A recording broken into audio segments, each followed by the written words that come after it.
समझौते के अंदर मजदूरों को 68 करोड़ रुपए देने की बात सरकार ने कही। 10% पैसा 2008 में मजदूर को मिल चुका, लेकिन बाकी पैसा मजदूर को मिला नहीं। इस संघर्ष के अंदर बहुत से लोग तो पागल हो चुके, बहुत से लोग आत्महत्या कर ली। सिवाय आश्वासन के उन्होंने कुछ भी नहीं दिया। खूब आंदोलन किए हमने रोडों पे। अब ये ट्रिब्यूनल कोर्ट में अटका हुआ। कई हमारे 500-600 आदमी मर चुके हैं आज की तारीख में।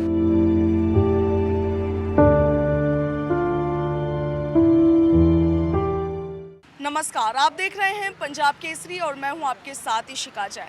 आज इंटरनेशनल लेबर डे है। पूरा वर्ल्ड इस लेबर डे को मना रहा है। दरअसल लेबर डे इसलिए मनाया जाता है ताकि इस दिन मजदूरों के संघर्ष को, उनके स्ट्रगल को याद किया जाए। लेकिन राजधानी जयपुर में कुछ मजदूर ऐसे भी हैं जो पिछले 23 साल से लगातार धरना प्रदर्शन कर रहे हैं। जी हाँ, पिछले 23 साल से। आज इन मजदूरों के धरना प्रदर्शन को 6276वां दिन हो चुका है। आप मेरे पीछे देख सकते हैं, यहाँ पर इस बोर्ड पर लिखा हुआ भी है। ये राजधानी जयपुर में स्थित जयपुर मेटल उद्योग में काम करने वाले मजदूर है। दरअसल ये कंपनी 2000 में बंद हो गई थी। साल 2000 में बंद होने के बाद में इस कंपनी को वापस नहीं खोला गया, लेकिन इस कारखाने में जो मजदूर काम कर रहे थे उन पर आज भी रोजी रोटी का सवाल बना हुआ है। आज भी उनके पास कोई और काम धंधा नहीं है और इसी से नाराज होकर लगातार 23 सालों से यहाँ पर धरना दिया जा रहा है, लेकिन उनकी मांगे आज तक नहीं मानी गई। धरना देने वाले कुछ मजदूर हमारे साथ है, तो चलिए उनसे बात करते हैं, उनकी प्रमुख मांगे जानते हैं और आखिर इतना लंबा वक्त, 23 साल का वक्त उन्हें क्यों लगा, उस बारे में भी बात करेंगे। सर, क्या वजह है कि इतने सालों से आपकी मांगे नहीं मानी गई? पहले तो मांगे क्या है उसके बारे में थोड़ा बता दें। हमारी मांग यही है कि जो जयपुर मेटल के मजदूर जो बचे हुए हैं उनको पैसा मिल जाए और पैसा मिल के और वो अपने घर चले जाए। एक्चुअल में क्या है कि ये कंपनी राजस्थान सरकार का उपक्रम थी और राजस्थान सरकार के इसके अंदर 6 डायरेक्टर बैठते थे, सीनियर IAS। इस चलती कंपनी को 2000 के अंदर राजस्थान सरकार ने इसको बंद कर दिया और बंद करने के बाद में मजदूरों को सबको रोड पे छोड़ दिया। उसके बाद में मजदूरों ने एक आंदोलन, बहुत ज़बरदस्त आंदोलन किया। उस आंदोलन में कम से कम 8-10 मजदूरों ने आत्महत्या भी करी और कम से कम काफ़ी लोग पागल भी हो चुके और काफ़ी लोगों को बीमारी से भी वो ग्रस्त हो गए। फिर उसके बाद में 2008 में एक प्राइवेट पार्टी से समझौता हुआ। उस समझौते के अंदर मजदूरों को 68 करोड़ रुपए देने की बात सरकार ने कही और वो private party genus and power एक कंपनी थी, उससे मजदूरों को समझौता करवाया गया।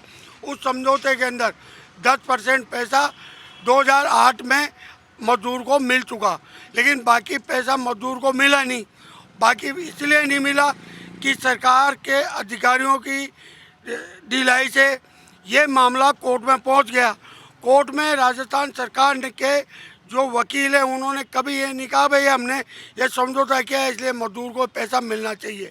वो पैसा हमें मिला नहीं और वो पैसा आज तक हमारे को अभी भी बाकी है और वो पैसा आज तक हमें नहीं मिला। हमारा जो आज की स्थिति, 23 साल हो गए हमारे को जयपुर मेटल के मजदूर के लिए संघर्ष करते करते। इस संघर्ष के अंदर बहुत से लोग तो पागल हो चुके, बहुत से लोग आत्महत्या कर ली। आज भी यह स्थिति है कि जयपुर मेटल के मजदूर जो रिटायरमेंट हो चुके उनको जयपुर मेटल से 1 रुपया नहीं मिला और आज वो घर दर दर की ठोकरें खा रहे। बहुत से लोग तो गुरुद्वारों में, मंदिरों में या किसी अनाथ आश्रम में पड़े हुए हैं। क्यों कि उनके बच्चे, वो जब अपना भरण पोषण बच्चे खुद नहीं कर पा रहे तो उनके माँ बाप का, जयपुर मेटल का मजदूर को क्या करे, इसलिए बच्चों ने भी उनको घर के बाहर निकाल दिया।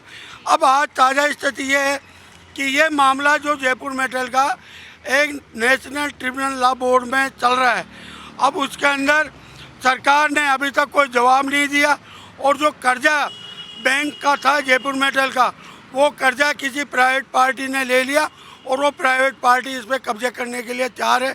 जबकि आप देख रहे हो इसकी लोकेशन, ये 54,000 वर्ग गज में ये कंपनी बनी हुई है और आज की तारीख में हमारे अनुसार 700 करोड़ रुपए की ये कंपनी है। कंपनी बंद होने का कारण मिसमैनेजमेंट। मिसमैनेजमेंट ये था कि जयपुर मेटल में आवश्यकता नहीं थी आदमियों की भर्ती की, लेकिन पॉलिटिकल नेताओं की, आईएएस अधिकारियों की, इनकी फरमाइश के ऊपर कम से कम नहीं तो 400 आदमी यहाँ भर्ती करे गए, जबकि यहाँ काम नहीं था 400 आदमियों का, लेकिन फिर भी इस जयपुर मेटल में लादा गया। पहला पॉइंट। दूसरा पॉइंट मेरा ये था, जब मशीनें ऑलरेडी जयपुर मेटल में प्रोडक्शन कर रही है और जयपुर मेटल में बढ़िया काम चल रहा है, उसके बावजूद भी आईएएस ने ये कहा कि नहीं, हमारे को ये मशीनें और मंगानी है, तो कम से कम करोड़ों रुपए की मशीनें मंगा ली, जो आज भी 23 साल बाद भी वो कंपनी की मशीनें अभी पड़ी हुई है, आज तक उनकी सील नहीं खुली, वो पैसा इन्वेस्टमेंट कर दिया गया। तीसरा पॉइंट ये है कि हमारा टेंडर हर स्टेट के अंदर हम टेंडर डालते थे, मीटर का मान लो, कॉपर वायर का मान लो, एलओए का मान लो, 4-5 प्रोडक्शन जो हम करते थे, हम टेंडर डालते थे।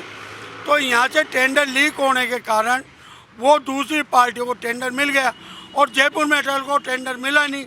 जब जयपुर मेटल को टेंडर नहीं मिला तो यहाँ प्रोडक्शन कम हो गया, प्रोडक्शन कम हो गया तो तनख्वाह मिलना मुश्किल हो गया, तनख्वाह मिलना मुश्किल हो गया तो बैंकों का लोन लेके और ये काम चलता रहा, चलाते रहे। लेकिन 2000 के अंदर 30 सितंबर 2000 को इसको सरकार ने एक नोटिस लगा दिया कि आज के बाद इस कंपनी का लोप किया जाता है, मजदूर कहीं पे भी जाके अपनी मजदूरी कर सकता है। जी सर, एक चीज़ बताइए, 23 साल से लगातार आप संघर्ष कर रहे हैं, लगातार आंदोलन यहाँ पे कर रहे हैं। देखिए, एक चीज़ मैं बताना चाहूँगी कि इस धरना प्रदर्शन का आज 6272वां तकरीबन दिन है। 6000 दिन किसी भी धरना प्रदर्शन का एक नया रिकॉर्ड यहाँ पर बन गया है। राजस्थान में शायद ही इतना लंबा धरना प्रदर्शन कोई चला होगा जितना इन मजदूर संघ के लोगों ने यहाँ पर किया है। रोज़ाना आप सुबह आते हैं, शाम को जाते हैं, कैसा ये सफ़र रहा सर, उस पर क्या कहेंगे? रोज़ाना हम आते हैं, रोज़ाना हमारा पेट का जुगाड़ करके आते हैं। नाइट में कोई चौकीदारी करके सुबह आ जाता है, कोई दिन में कहीं टैक्सी चलाता है, कोई रिक्शा चलाता है, कोई मजदूरी करता है। वो अपनी मजदूरी करके जैसा भी उसको यहाँ टाइम मिलता है वो आदमी अपना आके बैठ के और टाइम दे के जाता है। लेकिन एक ही आस आज लगी हुई है सभी मजदूरों को कि एक न एक दिन तो हमारा कोई फैसला होगा, हमारे एक ही दिन कोई न्याय होगा, हमारे साथ कोई कुछ हमारे को पैसा मिलेगा। इस कारण से रोज डेली कम से कम 20, 25, 30, 40 लोग आते जाते रहते हैं, अपना पेट का गुजारा भी करते हैं, बच्चों की पालना भी करते हैं, इसलिए रोज़ आते हैं हमारे यहाँ। हमने सरकार को कहा कि राजस्थान सरकार को अगर मजदूर को पैसा दे तो राजस्थान सरकार को कोई नुकसान नहीं है, लेकिन राजस्थान सरकार के अधिकारी हजारों ज्ञापन देने के बाद भी आज हमारी कोई सुनवाई नहीं कर रहा। अब वो एक ही बात कह रहे, कोर्ट से निर्णय होगा तो हम मानेंगे। तो इसलिए आज हम धरने पे बैठे हुए हैं और आज मई दिवस के ऊपर सभी मजदूर भाइयों को ये कहना चाहता हूँ कि जो भी जिस स्थिति में रहो, जी के रहो, संघर्ष करो, एक दिन आएगा, अपना भी उजाले आएगा, आपको पैसा भी मिलेगा और आपका बुढ़ापा भी बढ़िया होगा। जैसा कि आप देख सकते हैं, जयपुर मेटल उद्योग के ये कुछ मजदूर हैं जो उस वक्त में उस कंपनी में काम किया करते थे। इनका कहना है कि कंपनी बंद हुई, काम धंधा ठप पड़ा, लेकिन इनका जो पैसा था, इनकी मजदूरी का, इनका जो मेहनताना था वो इन्हें नहीं मिला। और इसी को लेकर पिछले 23 सालों से लगातार ये लोग धरना प्रदर्शन कर रहे हैं, लेकिन आज तक इन्हें पैसा नहीं मिला। रोजाना सिर्फ इसी आस में कि सरकार एक दिन इनकी सुनेगी, सुबह आकर धरने पर बैठते हैं और शाम को चले जाते हैं। सर, क्या सरकार की तरफ से अभी तक किसी तरह का कोई आश्वासन नहीं दिया गया, कोई वार्तालाप हुई सरकार से? मैडम, वार्तालाप का तो ऐसा है, हम जब भी प्रताप सिंह हमारे यहाँ क्षेत्र के विधायक हैं, हम जब भी जाते हैं सिवाय आश्वासन के उन्होंने कुछ भी नहीं दिया। क्या कहते हैं वो? बस वो ये कहते हैं मैनेजमेंट से बात हो रही है, गहलोत साहब से आपको मिला देंगे।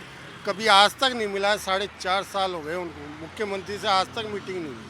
और इससे पहले भी देखिए, 23 साल एक लंबा वक्त है, कई सरकारें भी बदली है। इससे पहले वाली सरकारों ने क्या? पहले वाली में भी यही था, अरुण चतुर्वेदी जी थे, उन्होंने भी आज तक इसमें कुछ भी नहीं कहा। गेट पे आके खुद घोषणा करके गए थे कि मैं पहला काम जयपुर मेटल का करूंगा अगर जीतता हूं तो। उन्होंने 5 साल जयपुर मेटल की शकल उन्होंने नहीं देखी वापस यहाँ आते। तो धरना प्रदर्शन के अलावा आपने अपनी मांगों को मनवाने के लिए और क्या रास्ता अपनाया? कुछ भी नहीं, खूब आंदोलन किए हमने रोडों पे, कई हमारे 500-600 आदमी मर चुके हैं आज की तारीख में। सरकार के पास जाते हैं, 2 आदमी को बुला लेते हैं, आश्वासन दे देते हैं, बेचारे हम धूप प्यासे भूखे रोडों पे घूमते वापस आ जाते हैं। लेकिन सरकार की तरफ से कुछ भी हमारे को जवाब संतुष्ट नहीं मिल रहा। हम तो ये चाहते हैं कि सरकार को संतुष्टि जवाब दे दे हमें। भाई आज इनको नहीं करना मत करे, जवाब तो दे। तो इनका यही कहना है कि सरकार कम से कम इन्हें जवाब। सर 23 सालों से कारखाना बंद रखा हुआ है, सरकार की तरफ से आश्वासन भी दिए, लेकिन आप लोग 23 साल से लगातार धरना दे रहे हैं। कितने लोगों ने आपका साथ निभाया, क्या कुछ ये 23 सालों का सफर रहा? नहीं, मजदूर तो सब साथ ही हैं। मजदूरों ने खूब सहयोग किया है। मजदूर आंदोलन में आते रहते हैं, कोर्ट में डेट होती है वहाँ पे भी जाते हैं और वकीलों के पास भी जाते हैं। लेकिन वकील उनको ये कह के भेज देते हैं कि भाई मजदूरों की तरफ से कोई एडवोकेट नहीं है। पहले हाई कोर्ट में जोशी जी इनके एडवोकेट हुआ करते थे मजदूरों के, फिर हाई कोर्ट से ये सुप्रीम कोर्ट चला गया मैटर। सुप्रीम कोर्ट ने एनसीईआरटी कोर्ट को इसको ट्रांसफ़र कर दिया इस मैटर को। अब ये ट्रिब्यूनल कोर्ट में अटका हुआ। जिस दिन ट्रिब्यूनल कोर्ट इस पर जो भी फैसला करेगी, किसी कंपनी को देती है या सरकार के हैंड ओवर करती है या मजदूरों के हैंड ओवर करती है, उस वक्त ये कुछ होगा। जो लगभग कितना पैसा बकाया होगा? मजदूरों का तो खूब, जब से सन 2000 से सभी का बकाया है। सबको रिटायरमेंट कर करके घर भेज दिया गया। न उनको कोई रिटायरमेंट का पैसा मिला, न उनकी कोई बाकी कोई सैलरी मिली है, न किसी का कुछ, कोई हिसाब किताब नहीं है किसी का कुछ भी। सर आप क्या कहेंगे, क्या आपको अब सरकार से अब क्या उम्मीद है? सरकार से तो उम्मीद लग रही है, आज करके बैठे हैं सरकार की, राजस्थान सरकार हमें पैसा दिया जाए। एक पैसे देने की बातचीत चल रही थी, अब सरकार अब क्या कर रही है क्या नहीं है फिर आज तक कोई पता नहीं है। तो क्या रोजाना आप लोग ही हैं जो यहाँ पर धरने पर हाँ जी। बैठते हैं? हाँ, रोज़ हमें सुबह आते हैं 10, रोज़ बैठ के शाम तक जाते हैं। तो ये जयपुर मेटल उद्योग के मजदूर है 2000 में जो इस कंपनी में काम करते थे, लेकिन इनका कहना है कि उस वक्त में कंपनी बंद हुई, काम धंधा ठप पड़ा, लेकिन इनका जो बकाया पैसा था वो सरकार की तरफ से इन्हें नहीं दिया गया। 23 साल का ये लंबा सफ़र, 23 साल का संघर्ष। आप सरकार की बानगी देख सकते हैं कि 23 साल से ये मजदूर रोजाना सुबह आते हैं, यहाँ पर धरने पर बैठते हैं, शाम को घर जाते हैं, लेकिन आज तक इनकी मांगों को पूरा नहीं किया गया, इनकी बातें नहीं मानी गई, इनका जो बकाया पैसा उन्हें नहीं दिया गया। 23 साल में ना जाने कितनी सरकारें राजस्थान में बदली है, कितने विधायक बदले हैं इनके क्षेत्र के विधायक, लेकिन आज तक इनकी मांगों पर किसी ने गौर नहीं फरमाया। मजदूरों का कहना है कि विधायक और मंत्री आते हैं, हमसे बात करते हैं, घोषणाएं करते हैं, आश्वासन देते हैं और फिर चले जाते हैं। आज इंटरनेशनल लेबर डे है और आज भी ये लोग यहीं इसी तरीके से आंदोलनरत है, आंदोलन पर बैठे हुए, इनका संघर्ष लगातार जारी है। हालांकि अब देखने वाली बात यह है कि अब गहलोत सरकार क्या इनके इस मामले में कुछ फैसला लेती है या फिर इनकी ज़रूरतों को पूरा करने के लिए, इनकी मांगों को पूरा करने के लिए किसी तरह का कोई रास्ता अपनाती है। फिलहाल मैं आपके साथ इशिका जैन, वीडियो जर्नलिस्ट विक्रम सिंह भाटी के साथ, पंजाब केसरी, राजस्थान।